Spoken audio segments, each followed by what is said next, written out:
and let's get into what we haven't done in a long time, which is Lewis Rees-Zammit Watch.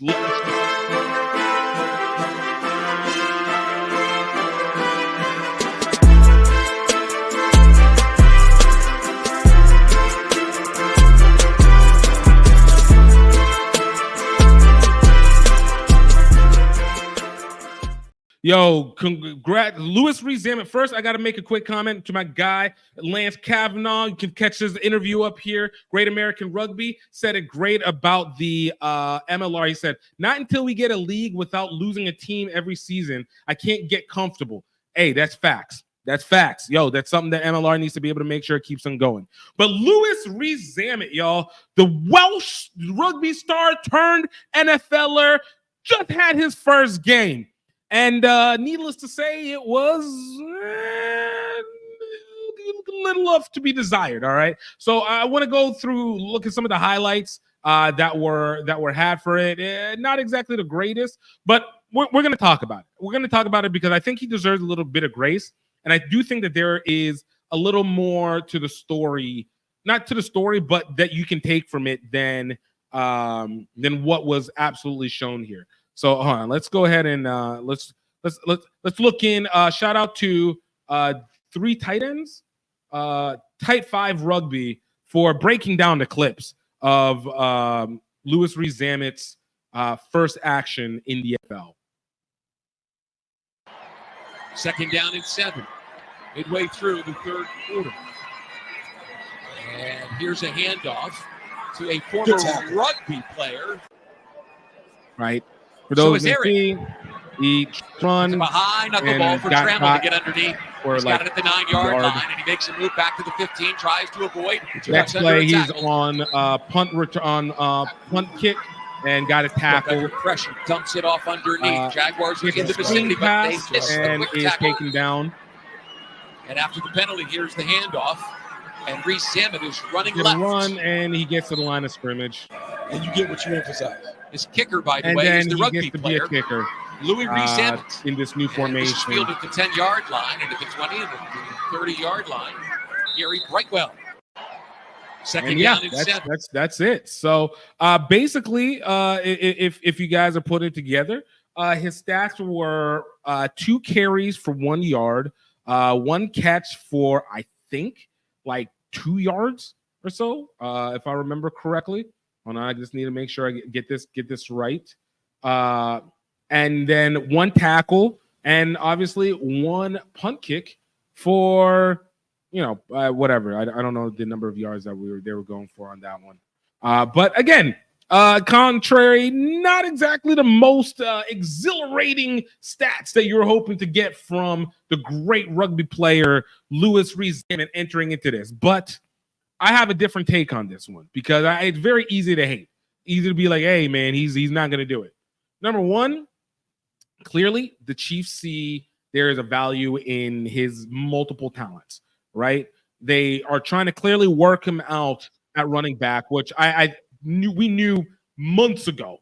Like, a lot of people thought that he was going to go into wide receiver because he has that 4.3 speed and he's 6'2". Like, that would be his natural position. But again, if a lot of people don't realize, man, the wide receiver position is not one that you kind of just like enter into. Like, understanding routes, separation, catch radius, catch awareness, feel for the game, finding the pockets, finding the gap spaces. Like, there's a lot that goes into being a wide receiver. It's why they're getting paid so bloody much nowadays.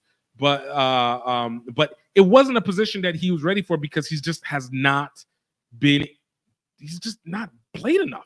But we knew he was going to be a running back, but that was also going to be a challenge. One, because of his height. 6'2" as a running back is tough. It's tough. There's no ifs, ands, or buts about it. It's tough. But also, okay, there we go. This is what I want to be. But also, it's also a chance for him to be able to utilize his body to be able to set up for blocking plays, to set up for other passing plays, to be able to still utilize that speed more so as a slot even though he's coming out the running back. But the way that running backs are used, they're used almost as quasi slot wide receivers, or at least taking it just around the side, the line of scrimmage. The point of what I'm saying is that in this one, he had one catch for 3 yards, which was the screen pass. And he had his kick was they didn't record his punt. That's wild because he had to punt.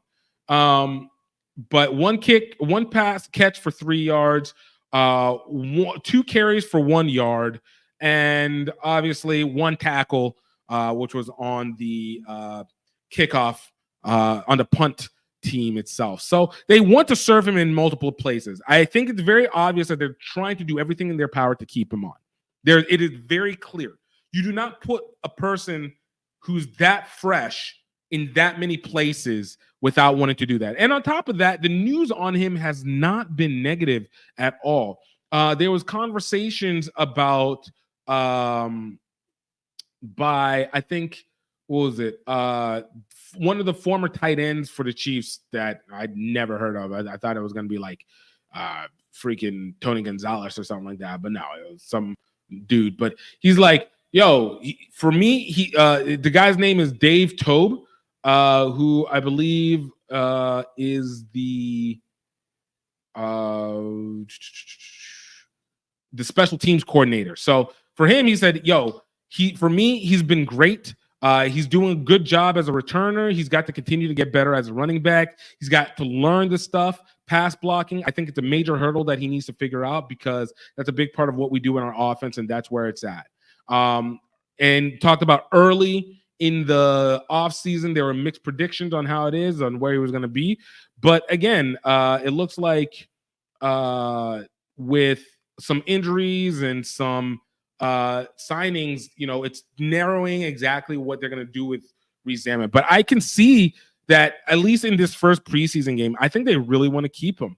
My guy Brandon Davis says we need NFL, even wash up talent to hit rugby, not rugby talent to hit the NFL.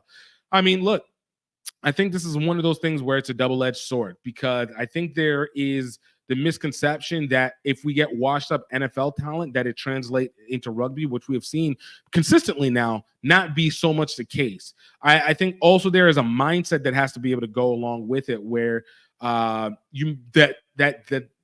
development is a little bit smoother. Of course, we've had success cases.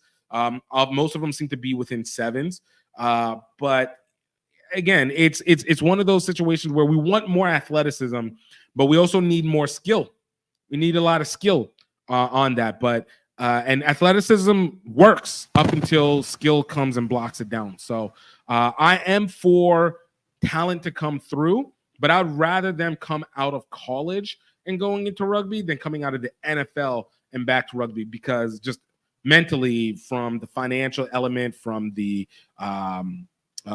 status, it doesn't hit the same. And I don't think the guys staying as long, because it's just so easy to fall out from that.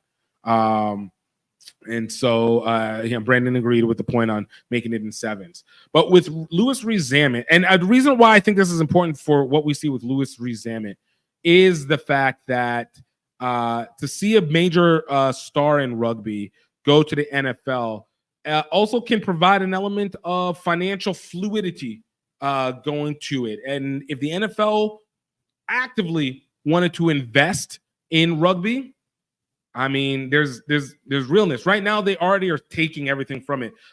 Brett Gosling, who was the CEO of World Rugby, is the NFL Europe exec for NFL Europe exec himself. So like, you see these positionings go, but I think with Louis Rees-Zammit, again, if he does well, and is able to show skill as a skill position, because most of the guys that do well are not skill position, they're linemen, defensive or offensive linemen. It's monetary. This is where we can look. It's what is the wave that we're able to jump onto to be able to bring it through. But with Lewis, look, as I said, I think he's trying to be. I think he's got a probably good chance of, if not making the team, he's going to get the practice squad. And the rule change with the practice squad means that he can always be moved up into playing position at any point in time. So I think the Chiefs are going to try and keep him as long as possible. There's still 2 more preseason games for him to be able to work in and understand deployment, and like you can only get better by playing. But that being said, that is the Rees-Zammit watch for today. We're going to try and keep up with it as the season goes. If anything changes, you'll know in the next week or probably from other people in between. But one way or another, we're talking about it, man. We're talking about it. And for Welsh people, hey, man, I think they need a win. It's one of the things. I don't want them to win in rugby, but I want them to win in this because they're losing so much in rugby. And the only reason I don't want them to win in rugby is because I'm a hater. So I just straight up, I'm a hater. I'm a hater of your history in rugby. Nice people, great people, very kind. But I'm a hater. I'm a hater. Buckwheat is changing lives. My name is GiftTime. I'm here with Health Enhanced Foods, and I want to tell you about one of my favorite products on our shelves, Buckwheat Baking Mix. Buckwheat is a seed that is incredibly nutrient and protein dense. But what makes it even more important, that buckwheat baking mix is absolutely gluten-free. A lot of times whenever people have buckwheat mixes, they actually even hold wheat inside of it. So you know it's not fully gluten. And if you're a person that is celiac or diabetic, or you're just really trying to be health conscious, it's not something that you want to have to worry about. What makes our buckwheat baking mix even more important is that it is versatile. You can use it for pancakes, you can use it for waffles, you can use it for making loaves of bread, you can make it for cupcakes. But what helps even more is that it is allergen-free, it is nut-free, it is dairy-free, that there is no additional additives in it. There's no leavening there, so that if you want to be able to raise your bread, you can put in the baking powder yourself and get it fluffy. If you don't, you absolutely do not have to. You get the bread that you love without the cost to your health. You can absolutely find buckwheat baking mix at healthenhancedfoods.com. Absolutely check it out. Get your nostalgia back. Get back to eating and loving the way that you are, and absolutely get back to the energy that you know that you can get without having to destroy yourself. I'm looking forward to seeing you get it. Let's go.